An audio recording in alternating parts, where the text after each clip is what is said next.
cut the dura open to see the underlying brain tissue. Once we identified the tumor, we gave it to the microscope and with microsurgery. इस आदमी के brain में 6 साल से पल रहा था ये हैवान। घूमना फिरना, अलग अलग जगहों पर सैर सपाटे के लिए जाना भला किसे पसंद नहीं है। लेकिन दोस्तों, आज हम आपको एक ऐसी सच्ची घटना के बारे में बताने जा रहे हैं जिसे सुनने के बाद आप कहीं भी घूमने जाने से पहले आपके हाथ पैर कांपने लग जाएंगे। क्योंकि जिस तरह हम आम इंसान अपनी फैमिली के साथ शहर के बाहर या फिर देश के बाहर कुछ अच्छा क्वालिटी टाइम बिताने जाते हैं, ठीक उसी तरह जॉन ने किया, जो अपनी फैमिली को छुट्टियों पर लेकर गया। लेकिन वहां से आने के बाद उसके साथ कुछ ऐसा हुआ जिसे सुनकर आपके पैरों तले जमीन खिसक जाएगी। लेकिन उससे पहले अगर आपने हमारे चैनल को सब्सक्राइब नहीं किया तो जनाब चैनल को सब्सक्राइब कर लें ताकि आप एक भी वीडियो मिस ना करें। कहानी शुरू होती है साल 2003 से, जब 34 साल के जॉन अपनी बीवी और बच्चों के साथ मजे कर रहे थे। तभी अचानक से जॉन का सिर चकराने लगा और ठीक ऐसा ही कुछ दिनों पहले जॉन को कार ड्राइव करते समय हो रहा था। कुछ ही मिनटों बाद सब कुछ नॉर्मल हो गया। उस समय तो जॉन को लगा कि शायद ये चक्कर थकान की वजह से आ रहे हैं, इसलिए जॉन ने इस पर ज्यादा ध्यान नहीं दिया। पर जब कुछ दिनों के बाद दोबारा से चीजें होने लगीं, तो जॉन समझ गए थे कि कोई ना कोई दिक्कत जरूर है, क्योंकि इस बार चक्कर इतने खतरनाक तरीके से आ रहे थे कि जॉन अपने आप को संभाल नहीं पा रहे थे। साथ ही साथ इनका जी भी लगातार मिचलाने लगा था।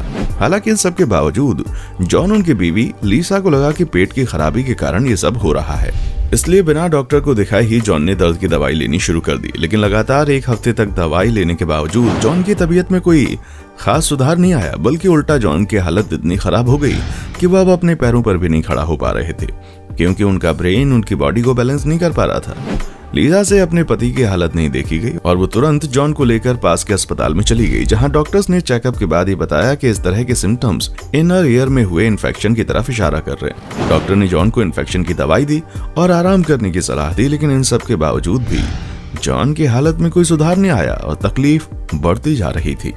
लगातार चक्कर और जी मितलानी की वजह से जॉन समझ गया कि मामला गंभीर है, ये चीजें कोई नॉर्मल इन्फेक्शन नहीं है। इसलिए जब इस बार जॉन की बीवी उन्हें एक प्रतिष्ठित हॉस्पिटल में लेकर गई, जहां पर उन्हें तुरंत न्यूरोलॉजी डिपार्टमेंट में रेफर कर दिया गया। यहाँ पर उनके केस को डॉक्टर डैनियल हैंडल कर रहे थे, जो उस समय यूनिवर्सिटी ऑफ पेंसिल्वेनिया में न्यूरोलॉजिस्ट थे।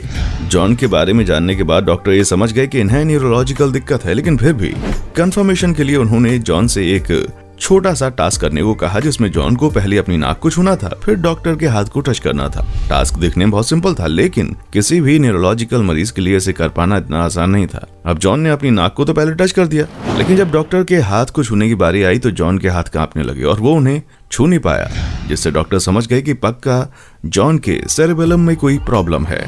दोस्तों, सेरेबेलम हमारे मसल कंट्रोल को नियंत्रित करता है, साथ ही हमारी बॉडी का बैलेंस बनाए रखने में भी इसका बहुत बड़ा योगदान है।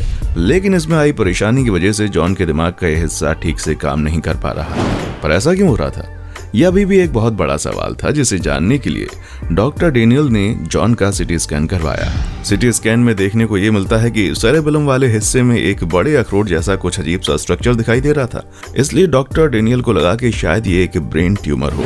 इसीलिए उस अजीब से स्ट्रक्चर के बारे में पता करने के लिए डॉक्टर डेनियल ने जॉन का बायोप्सी किया।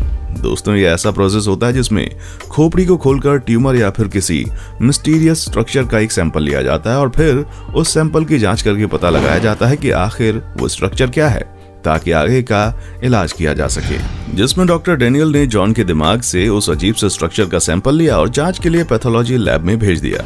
दोस्तों, जब पैथोलॉजी लैब में टेक्नीशियन ने सैंपल को माइक्रोस्कोप के जरिए एग्जामिन किया तो उनके पैरों तले जमीन खिसक गई, क्योंकि जिसे डॉक्टर डेनियल ट्यूमर समझ रहे थे वो असल में पैरासाइट यानी कि परजीवियों की एक पूरी कॉलोनी थी। असल में परजीवी वो जीव होते हैं जो जिंदा रहने के लिए दूसरों के शरीर का इस्तेमाल करते हैं, और यहाँ पर तो जॉन के दिमाग में इनका पूरा झुंड बसा पड़ा था, जो उनके दिमाग को लगातार खाए जा रहा था। इसीलिए जॉन को वो तमाम दिक्कतें हो रही थी, और जैसे ये बात डॉक्टर डेनियल को पता चली, वो समझ गए कि पूरा खेल क्या है। और डॉक्टर डेनियल की पूरी मेडिकल हिस्ट्री में आज तक उन्होंने इतनी बड़ी मात्रा में इन पैरासाइट्स को किसी इंसान के दिमाग में घर बनाते हुए नहीं देखा था।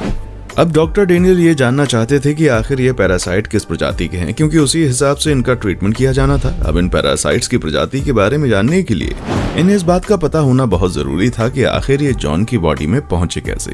अब लैब में इस चीज की जांच होती तो काफी लंबा समय लगता, और जॉन के पास इतना समय नहीं था। इसलिए डॉक्टर डेनियल ने जॉन की वाइफ लीसा से सवाल जवाब करने शुरू कर दिए। डॉक्टर डेनियल का पहला शक खाने पर गया क्योंकि अधिकतर पैरासाइट्स ह्यूमन बॉडी में इसी रास्ते से एंटर करते हैं। लेकिन लीसा के बताए डिस्क्रिप्शन और लैब से मिले उस पैरासाइट के स्ट्रक्चर के हिसाब से जब डॉक्टर डेनियल ने जांच शुरू की तो उस स्ट्रक्चर से मिलता जुलता ऐसा कोई भी पैरासाइट रिकॉर्ड में नहीं मिला जो यूनाइटेड स्टेट्स में पाया गया हो। अब प्रॉब्लम बढ़ने लगी थी। जहां एक तरफ जॉन के पास समय कम था, दूसरी तरफ ये पता नहीं चल पा रहा था कि आखिर ये पैरासाइट है किस प्रजाति का। इसलिए डॉक्टर डेनियल ने जॉन की पत्नी से दोबारा पूछताछ की और इस बार पिछले कुछ सालों में उनकी यात्राओं के बारे में पूछा कि वो लोग कहां गए थे, जिसमें लीजा ने बताया कि वो और जॉन अपने बच्चों के साथ 6 साल पहले ईस्ट अफ्रीका में छुट्टियां मनाने गए थे और वहां पर करीब 1 हफ्ते तक छुट्टियां बिताने के दौरान उन्होंने विक्टोरिया झील में स्विमिंग भी की थी। इन सारी बातों को सुनकर डॉक्टर डेनियल ने दोबारा से सभी चीजों की जांच की। तब जाकर पता चला कि ये पैरासाइट्स सिस्टोसोमाइसिस थे जो कि अक्सर एशिया, साउथ अमेरिका और अफ्रीका की साफ झील के पानी में पाए जाते हैं। अक्सर इनके अंडे संक्रमित लोगों के मल के द्वारा वातावरण में रिलीज हो जाते हैं, जिसके बाद जैसे ही अंडे साफ पानी के संपर्क में आते हैं तो ये फूट कर लार्वा में बदल जाते हैं और इस टाइम इन्हें अपने डेवलपमेंट के लिए किसी होस्ट बॉडी की जरूरत होती है और उसके लिए स्नेल्स का इस्तेमाल करते हैं। एक बार लार्वा में कन्वर्ट होने के बाद ये पैरासाइट्स पानी में मौजूद किसी स्नेल के पैरों से उसके शरीर में प्रवेश करते हैं और फिर उसके अंदर ये अपने आप को विकसित करते रहते हैं। जब ये अच्छा खासा ग्रो हो जाते हैं तो ये वापस से पानी के अंदर आ जाते हैं और फिर इन्हें अपने डेवलपमेंट के लिए इंतजार रहता है किसी दूसरी होस्ट बॉडी का। अब इस तरह की सिचुएशन में जैसे कोई इंसान पानी में प्रवेश करता है तो उसकी बॉडी से रिलीज होने वाले फैटी एसिड से आकर्षित होकर ये पैरासाइट अपनी माइक्रोस्कोपिक टेल की मदद से तैरते हुए अपने नए होस्ट की तरफ बढ़ते हैं और एक बार जब ये अपनी होस्ट बॉडी के संपर्क में आते हैं तो ये ह्यूमन स्किन को 3 अलग अलग स्टेज में पेनिट्रेट करते हैं। पहली स्टेज में ये स्किन से अटैच होते हैं और फिर पेनिट्रेशन के लिए एक सही जगह का चुनाव करते हैं। अक्सर ये जगह हमारे हेयर फॉलिकल्स होते हैं और यहीं से पैरासाइट्स हमारी स्किन में कुछ दूरी तक प्रवेश करते हैं, जिसके बाद वहां पहुंचने पर ये केमिकल रिलीज करते हैं जिसकी वजह से स्किन में बहुत बारीक सा छेद हो जाता है और फिर उसी के जरिए पैरासाइट तैरते हुए हम इंसानों के अंदर पहुंच जाते हैं। अब हमारी बॉडी के अंदर पहुंचने के बाद इनके लार्वा ब्लड वेसल्स के जरिए लीवर के नजदीक पहुंचते हैं और वहीं पर ये खुद को एडल्ट वर्म के रूप में ग्रो कर लेते हैं और जैसे ही इनका पूरा डेवलपमेंट हो जाता है तो ये लीवर के बाहर आकर प्रजनन की प्रक्रिया शुरू कर देते हैं, जिसके बाद मादा पैरासाइट आंतों के पास आकर ब्लड वेसल्स में अपने अंडों को छोड़ देती है। अब नॉर्मली होता यह है कि ये अंडे आंतों में चले जाते हैं और मल के द्वारा बाहर निकल जाते हैं, जिसके बाद फिर से वही प्रोसेस शुरू होता है जो हमने अभी आपको बताया।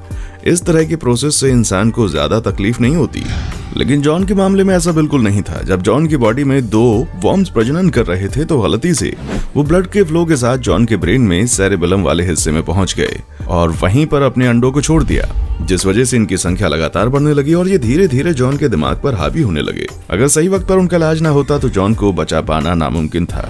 वो तो जॉन की किस्मत अच्छी थी कि डॉक्टर डेनियल ने अपना दिमाग लगाकर हालात को संभाल लिया और सब कुछ सही हो गया। बाकी आपका इस तरह की खतरनाक बीमारी के बारे में क्या कहना है, हमें कमेंट करके बताएं और इसी तरह की इंटरेस्टिंग वीडियोस को लगातार देखते रहने के लिए चैनल को लाइक, शेयर और सब्सक्राइब करना ना भूलें। देखने के लिए शुक्रिया। दोस्तों, आपकी स्क्रीन पे 2 और वीडियोस दिख रही हैं, जिसे देखने के लिए आप इस स्क्रीन पर क्लिक करें। दोनों देखिएगा, बहुत अच्छी वीडियो बनी है।